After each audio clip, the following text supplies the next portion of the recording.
পরে বুঝছি আর কিছু থাকুক আর না থাকুক, ওর যেটা আছে এটা আমার নাই, আছে একটা বিশাল পেট।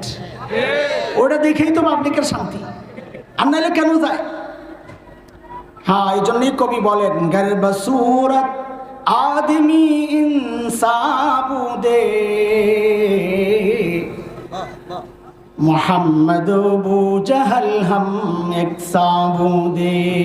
চেহারার সৌন্দর্যে যদি মানুষের মূল্যায়ন হইতো তা নবী আর আবু জাহেলদের খুব একটা পার্থক্য থাকতো না, দুইজনই তো সুন্দর। এই আবু লাহাবের কিছু গুণ আছে, যেই গুণগুলো আমরা এখন ধারণ করে নিজেদেরকে আশিক রাসূল মনে করি। সেই গুণ কি? আল্লাহর হাবিবের জন্ম যখন হয়েছে, আবু লাহাব সে কিন্তু এই খবর পায়া সবচেয়ে বেশি খুশি প্রকাশ করছে। ইতিহাস তাই বলে, নবীর জন্মের পর সবচেয়ে বেশি খুশি প্রকাশ করছে আবু লাহাব। দিলের খবর আমরা জানি না, দিলে কে দিল থেকে বেশি খুশি হয়েছে সেই খবর আল্লাহ জানেন, কিন্তু খুশি প্রকাশ করছে সবচেয়ে বেশি আবু লাহাব। কিন্তু যখন নবী আলাইহিস সালাম নবুয়ত পেলেন, গোপনে গোপনে ইসলাম প্রচার চলতেছিল। আল্লাহ তাআলা হুকুম করলেন ওয়া আনজির আশিরাতাকাল আকরাবিন। গোপন আর কত, অন্তত নিজের কাছের আপনজন যারা আছে তাদেরকে প্রকাশ্যে দাওয়াত দেওয়া শুরু করেন না আপনি। এই হুকুম পেয়ে নবী চলে গেলেন পাহাড়ে, জাবালে আবি কুবাইস। কেউ বলেছেন সাফা পাহাড়। সাফা পাহাড় যেটা সাফা মারওয়া যারা হজ করেছেন এর পাশেই দেখবেন বাদশার বাড়ি, ওখানে ছিল জাবালে আবি কুবাইস। সেখানে যায়া নবী আলাইহিস সালাম কুরাইশদেরকে ডাকা শুরু করলেন। ওই সময়ে ডাকার যে পদ্ধতি ছিল ওই পদ্ধতিতে ডাকা শুরু করলেন। সবাই বুঝছে যে আমাদের কোনো বিপদ আঁচ করতে পেরেই মুহাম্মদ এইভাবে ডাকছে, কারণ সে তো জানতেন মানুষ না। নবুয়তের কথা প্রকাশ করার আগ পর্যন্ত আমার নবী ছিলেন কুরাইশদের কাছে সবচাইতে ভালোবাসার, সবচাইতে বিশ্বস্ত, সবচাইতে আস্থার জায়গা। তার ডাক তো অযথা হইতে পারে না। সব দৌড়ায় গেছে। কি, কেন ডাকছ? নবী আলাইহিস সালাম জিজ্ঞেস করলেন, আমি যদি বলি ওই পাহাড়ের পেছনে শত্রু খুব শিগগির এখন হামলা করবে, বিশ্বাস করবে? সবাই একযোগে বললেন, এই পর্যন্ত জিন্দেগিতে একটা মিথ্যা যে বলে নাই তার কথা বিশ্বাস কেন করব না? এই স্বীকৃতি পেয়ে নবী আলাইহিস সালাম সাথে সাথে বললেন, কুলু লা ইলাহা ইল্লাল্লাহ তুফলিহু। ও আমার কওম, তো শোনো, শিরক ছাড়ো, মূর্তি পূজা ছাড়ো, এক আল্লাহকে বিশ্বাস করো, তোমরা কামিয়াব হবা, না হয় জাহান্নামের শাস্তি তোমাদের জন্য অপেক্ষা করছে। যেই এই দাওয়াত দিলেন, এখন একজন আরেকজনের মুখের দিকে তাকায়, কিরে বুঝলাম কি, শুনলাম কি? বলাবেন বলে না, চাইলাম কি পাইলাম কি? ভুলে গেছেন আপনারা? স্লোগান ভুলে গেছেন? হ্যাঁ, চাইলাম অধিকার, হয়ে গেলাম সরকার, বলে না বলা ভাই? তো মক্কাওয়ালারাও একজন আরেকজনের দিকে তাকায়, চাইলাম কি পাইলাম কি, শুনলাম কি, এটা কি? কিন্তু ভদ্রতার খাতিরে নবীকে কিছু বলতে পারছে না, খুব মনোযোগ দিয়ে কোনো কথা বুঝে। কারণ যেই মানুষটা 40 বছর পর্যন্ত পরীক্ষা দিয়ে আসছে, যে কেউ বিপদে পড়ে দৌড়ায় আসে মোহাম্মদ, দুজনের ঝগড়া মিলাইতে আসে মোহাম্মদ, যে কোনো দুর্যোগে সবার আগে মোহাম্মদ, সবচেয়ে আস্থার ভরসার জায়গা মোহাম্মদ সাল্লাল্লাহু আলাইহি ওয়াসাল্লাম, সেই মানুষটাকে হঠাৎ মুখের উপর তারা কি করে বিরোধিতা করে? চুপচাপ সবাই চুপ থাকলেও সব সমাজে কিছু বান্দা থাকে, ওরা চুপ থাকে না। ওরা মসজিদের মধ্যে প্রতিবাদ করে ওঠে হুজুর যখন তার দলের বিরুদ্ধে কথা বলে। ওরা মাহফিল আলাপ দিয়ে ওঠে হুজুর রাজনীতির আলাপ চলবে না। সব সমাজে এমন কিছু পান্ডা থাকে কি থাকে না?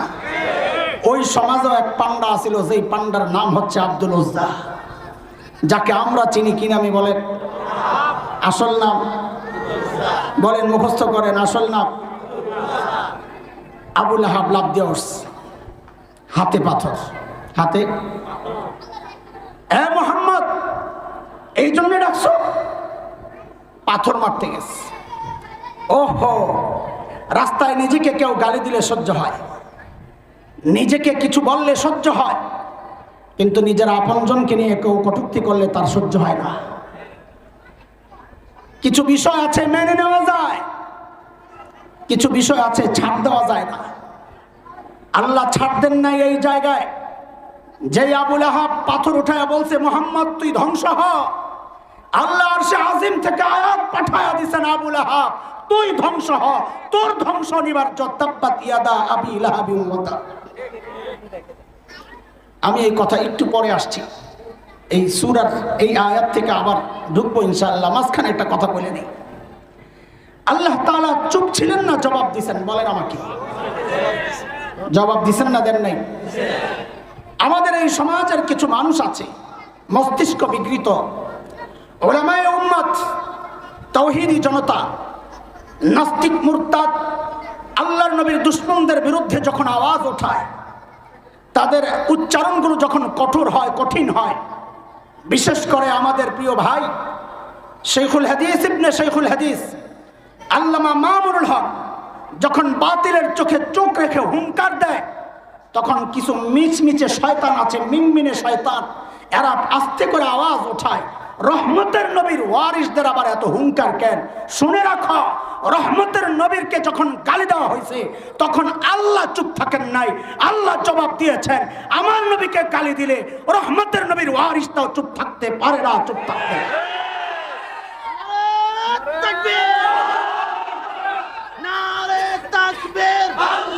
মুহতারাম হাজিরিন, কথা শুনে তাকবীর পরে দিয়ে আজকে এশার পরে দিয়ে আজকে শুধু কথা শুনে। সব জায়গায় চুপ থাকা যায় না, এটা মাথায় রাখেন। আচ্ছা, রহমতের নবী করেন, রহমতের নবী করেন, আমরা কি শুধু রহমতের নবীর ওয়ারিস? কি মনে হয় আপনারা কি জানেন? আমরা উলামারা শুধু আখিরি পয়গম্বরের ওয়ারিস? উলামায়ে উম্মত কি বলে? হাদিস কি? আল উলামা ওয়ারাসাতুল আম্বিয়া। মাথায় রেখেন, আম্বিয়া আম্বিয়া বহু বচন। আমাদের ছেলেরা লেখাপড়া করেছে, গ্রামারে ওরা শিখেছে আম্বিয়া বহু বচন। এর আগে যখন দিস লাগে, আল আল আল লাগে, তখন ইস্তেকরাক, এটা আমাদের পরিভাষা, আপনারা বুঝবেন না, টোটাল বুঝায়, টোটাল। তার মানে হচ্ছে হাদিসের উম্মতের আলেমরা হচ্ছেন আদম থেকে নবী মুহাম্মদুর রাসূলুল্লাহ পর্যন্ত সমস্ত নবীর ওয়ারিস। শুধু রহমতের নবীর ওয়ারিস না, বসে বসে খালি নরম আচরণ আপনার সাথে করবে, সমস্ত নবীর ওয়ারিস এই উম্মতের আলেমরা। নবী মূসার ওয়ারিস, নবী মূসা যেমন ঘুষি দিয়ে একজনকে মেরে লেছে, প্রয়োজনে এই উম্মতের ওয়ারিসরাও কাউকে ঘুষি দিতে পারবে। এই উম্মতের ওয়ারিস, এই উম্মতের আলেমরা। নবী খলিল ইব্রাহিমের ওয়ারিস, ইব্রাহিম মূর্তি ভেঙেছে, এই উম্মতের ওয়ারিসরা প্রয়োজনে মূর্তি ভাঙতে প্রস্তুত থাকবে। এই উম্মতের ওয়ারিসরা নবী জাকারিয়ার ওয়ারিস, প্রয়োজনে উম্মতের আলেমরা নবী জাকারিয়ার মতো দিন প্রতিষ্ঠার জন্য জীবন দিতেও প্রস্তুত আছে। তুমি খালি আমার রহমতের নবীর ওয়ারিস বানায় নরম করে রাখতে চাও না, মতলব খারাপ। শুধু অন্য নবীরাই গরম ছিলেন না, মাঝে মাঝে আমার নবীও গরম হয়েছেন। কন্তদিহি হয়েছেন না? সারা জীবন খালি নরমই আছিলেন। আমাদের বলার উদ্দেশ্য সব জায়গায় নরম আচরণ চলে না, ওইটা বুঝাইতে চাইতেছি। বলে আমার নবী যে গরম হয়েছেন, একটা দেখান তো, উদাহরণ তো শুনেন আপনি। মক্কা বিজয়ের পর নবী আলাইহিস সালাম মক্কায় ঢুকতেছিলেন, ঘোড়ার উপর বসা, মাথাটা নিচু, তিলাওয়াত করতেছেন, ইন্না ফাতাহনা লাকা ফাতহাম মুবিনা। চোখ দিয়া ঝরঝর করে পানি পড়তেছে। বিজয়ী মুহাম্মদুর রাসূলুল্লাহ।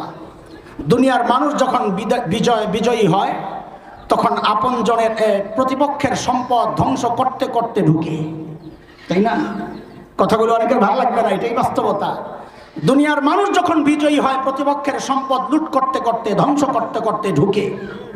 মুহাম্মদুর রাসূলুল্লাহ বিজয়ী হয়েছেন, মক্কায় ঢুকতেছেন, মাথা নিচু, চোখ দিয়া ঝরঝর করে পানি পড়তেছে। রহমত দেখেন, রহমত। ঢুইকাই নবী ঘোষণা দিলেন, লা তাসরিবা আলাইকুমুল ইয়াউম। আমি আমার ভাই ইউসুফ আলাইহিস সালামের মতো ঘোষণা দিলাম, আজকে কোনো প্রতিশোধ নাই, সবাইকে ক্ষমা করে দিলাম। তিনটা অপশন দিয়েছেন নবী। মান দাখালাল মসজিদাল হারাম ফাহুয়া আমিন, মান দাখালা দার আবি সুফিয়ান ফাহুয়া আমিন, মান আগলাকা বাবাহু ফাহুয়া আমিন। যে মসজিদে হারামে ঢুকে যাবে সে আজকে নিরাপদ, তাকে কিচ্ছু বলা হবে না। যে আবু সুফিয়ানের ঘরে আশ্রয় নিবে সেও নিরাপদ, কিচ্ছু বলা হবে না। যে নিজের ঘরের দরজা বন্ধ করে ভিতরে আশ্রয় নিবে তাকেও কিচ্ছু বলা হবে না। সবগুলোর সারাংশ কথা একটাই, যে আজকে আমাদের বিরুদ্ধে অস্ত্র উঠাবে না, সবাইকে আমি ক্ষমা করে দিলাম।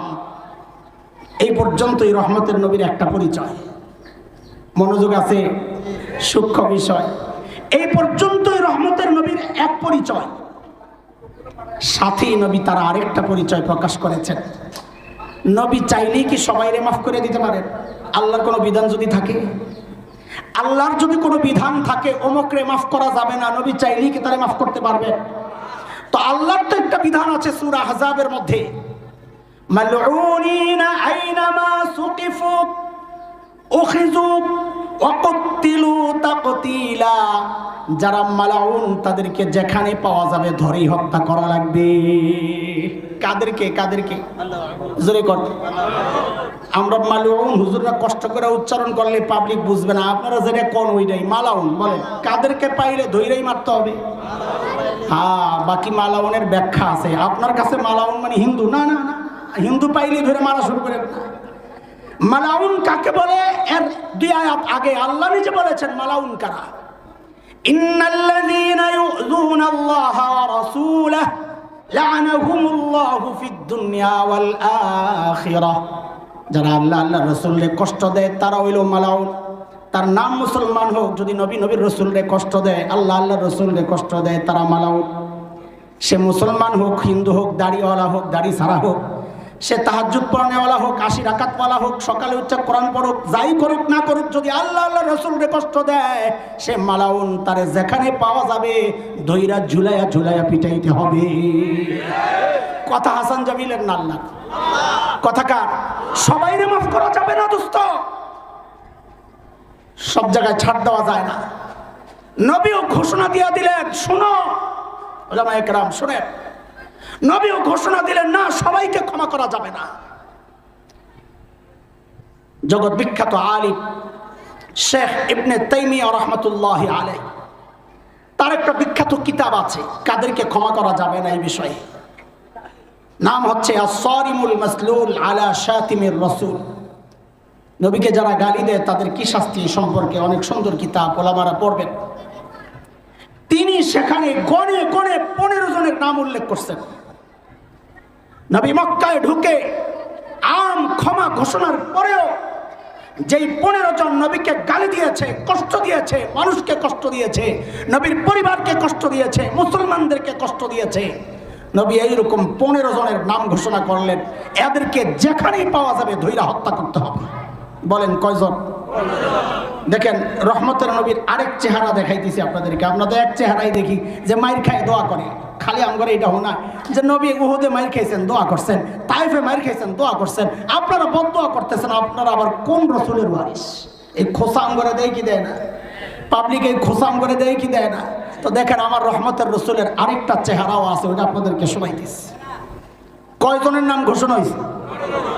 আব্দুল্লাহ ইবনে খাতান, কুরতুনা, কুরাইনা, সাররা, মাকিস ইবনে সুবানা, হুয়াইরিস ইবনে নাকিদ, ইকরামা ইবনে আবি জাহল, আব্দুল্লাহ ইবনে সাদ ইবনে আবি সারাহ, হুবার ইবনুল আসওয়াদ, ওয়াহশি ইবনে হারব, হিন্দা বিনতে উতবা। এইরকম গনে গনে নবী 15 জনের নাম ঘোষণা করলেন, এদেরকে যেখানে পাওয়া যাবে ছাড়া হবে না। আব্দুল্লাহ ইবনে খাতান, আর এই সবগুলোর ইতিহাস জীবনী আমি পড়েছি, সবগুলোর জীবনী পড়ে দেখছি, এক একটার ক্যারেক্টার, কেন এগুলোর পেছনে নবী এত রাগ আর ক্ষোভ ছিল। রহমতের নবীও বলছেন এদেরকে ছাড়া যাবে না। ধরে কর জালেম বলে আবার হাসে পাবলিক। আবু লাহাব যায় নাই, কিন্তু না গেলে কি হয়েছে? ধ্বংস কি স্থগিত হয়ে গেছে? বদরের থেকে মাইটের খায়া পাবলিক সব আসছে, আবু জাহেলের লগে তার দেখা হয় নাই। আল্লাহ তাআলা গলার মধ্যে প্লেগ এমন এক ফোড়া তৈরি করে দিছে, অস্থির ব্যথায় কদিন পরে মরে গেছে। 6 দিন কোন কোন কিতাবে আসছে। ময়রা শরীর থেকে এমন পচা গন্ধ বেরিয়েছে। ও বাহাদুরি করত। মুহাম্মদ বলে আমি ধ্বংস হব, আমার যেই সন্তান, অনেক সন্তান ছিল, আমার যেই টাকা পয়সা, আমি লোক ভাড়া করব, আমার সন্তানরা প্রতিরোধ করবে, দেখি আমারে কে ঠেকায়।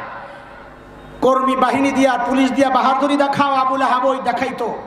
আল্লাহ বলেছেন মা আগনা আনহু মালুহু ওয়া মা কাসাব, তোর মাল, তোর সম্পদ, তোর কামাই, তোর কর্মী বাহিনী, তোর লিগ ফিগ কিচ্ছু তোকে বাঁচাতে পারবে না।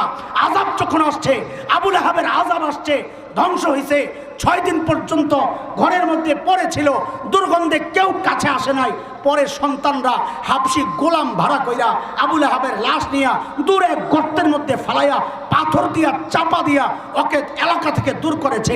আল্লাহ দেখায়া দিয়েছেন, যারা সম্পদের বাহাদুরি দেখায়া আমাকে প্রতিরোধ করতে চাও, আমার আযাবকে ঠেক দিতে চাও, যারা সম্পদের বাহাদুরি দেখাও, সন্তানের বাহাদুরি দেখাও, কর্মী বাহিনীর বাহাদুরি দেখাও, শুনে রাখো, শুনে রাখো, আমার আযাব যখন চলে আসে তখন 45 মিনিটের বেশি আর সময় পাওয়া যায় না।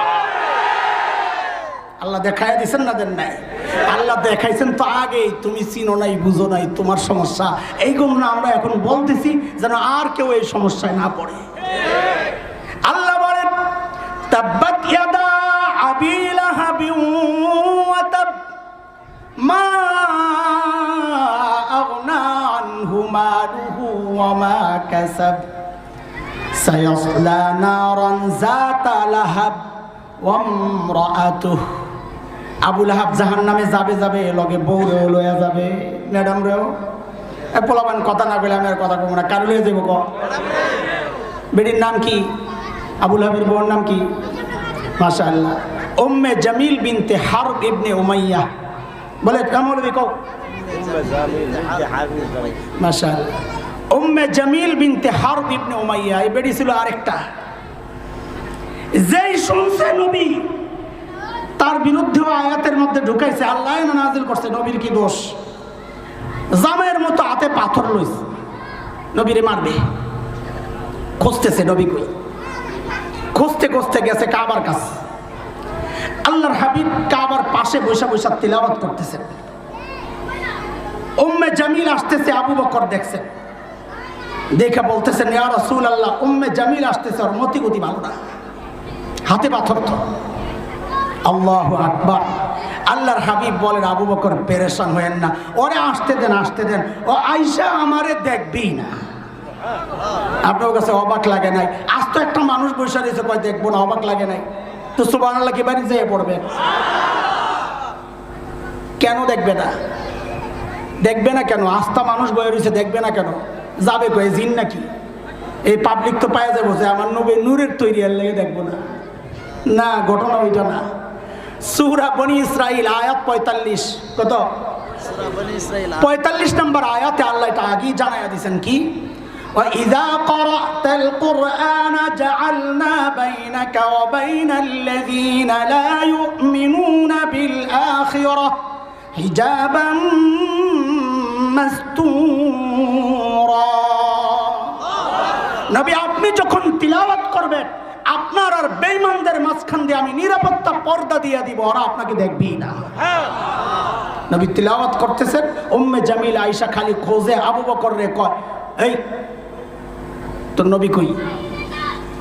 খুঁজতেছে যখন, তখনই আবু বকর বুঝা লাইছে, চান্দু তুমি তো আসলেই নবীরে দেও না। এই তোর নবী দুস্থ কই? আবু বকর দুস্থ কই তোমার? এই মোল্লা। তখন তার মোল্লা কয় নাই, আমি সময়ের শব্দ দিয়ে তর্জমা করলাম আর কি। মোল্লা তোমার বন্ধু কই? আবু বকরও তো মহা চালাক, চালাক না বিচক্ষণ। চালাক শব্দটা কেমন জানি লাগে, একটু ধূর্ততা ধূর্ততা আসে। সাহাবীদের ব্যাপার তো। কি ছিলেন আবু বকর? বিচক্ষণ। বলুন কি ছিলেন? বড় বিচক্ষণ ছিলেন আবু বকর। উপস্থিত জবাব আবু বকরের কাছে রেডি থাকতো। হিজরতের সময় নবী আর আবু বকর যাচ্ছেন মদিনার পথে। কাফেররা তো ঘোষণা দিছে ধরতে পারলেই 100 ওট পুরস্কার।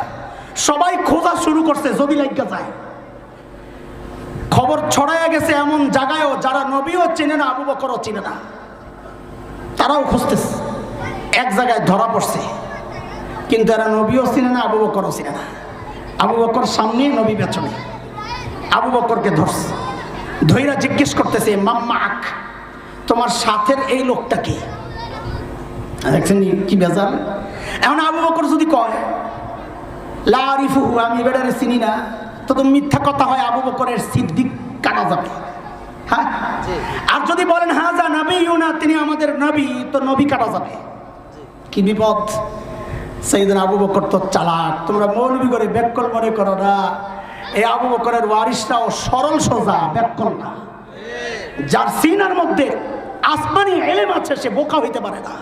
আর বোকা তো সে যে আসমানি এলেম থেকে বঞ্চিত।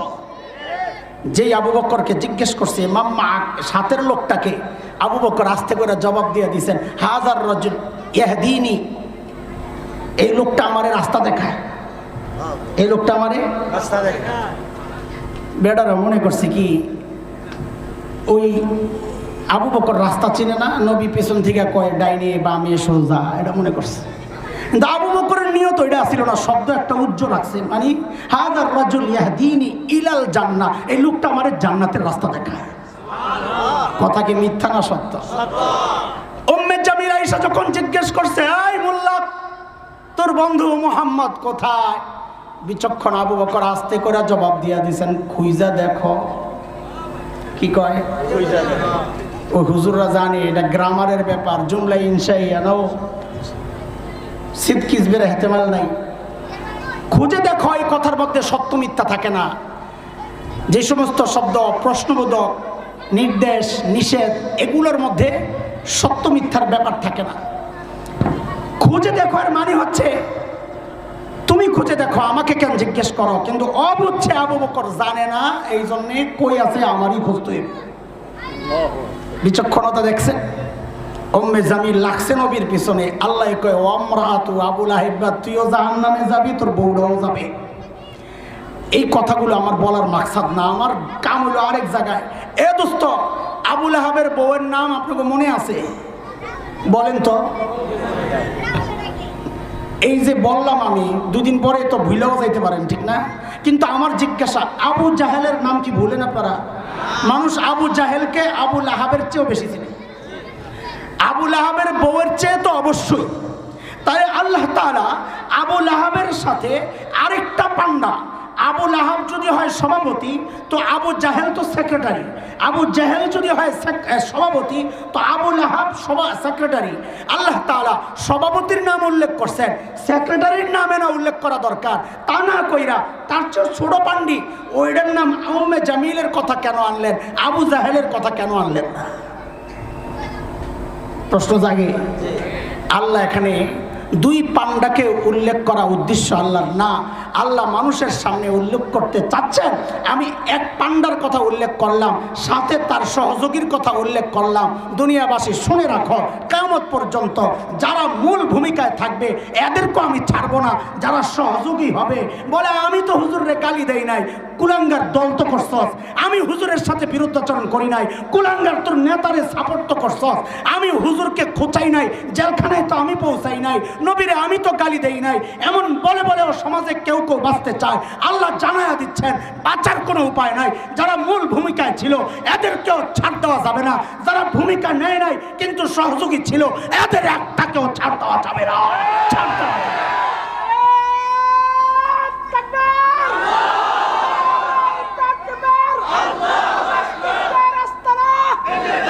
কথা কি বুঝতেছেন আপনারা? বেশি কঠিন হয়ে যাইতেছে রে বাতিজা। হ্যাঁ, বলে হুজুর দিয়ে আমগরে কিতাব পড়ানো শুরু করছে, আমার কাম হইতো এটা রে ভাই। চলে, আল্লাহ বলছেন তাব্বাত ইয়াদা আবি লাহাবিন ওয়া তাব মা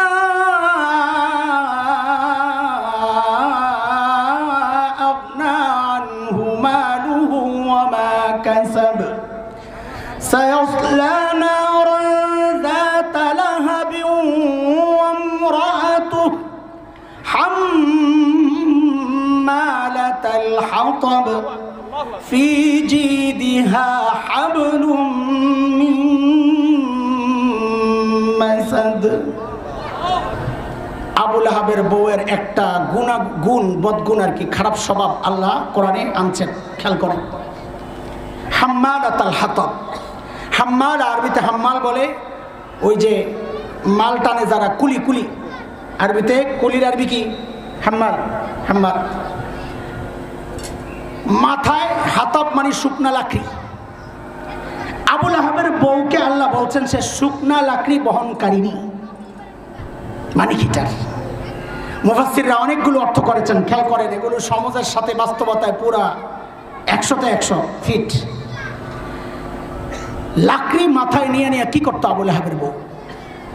আবু লাহাবের বউ দুনিয়ায় যদি হয় তো আবু লাহাবের বউ লাকড়ি, কাঁটাওয়ালা লাকড়ি, কাঁটাদার গাছ, নবী আলাইহিস সালাম যেই পথে মসজিদে যেতেন সেই পথগুলোর মধ্যে বিছায়া রাখতো, নবী যেন দিনই কাজ করতে না পারে বাধাগ্রস্ত করার জন্য এই কাজটা করত।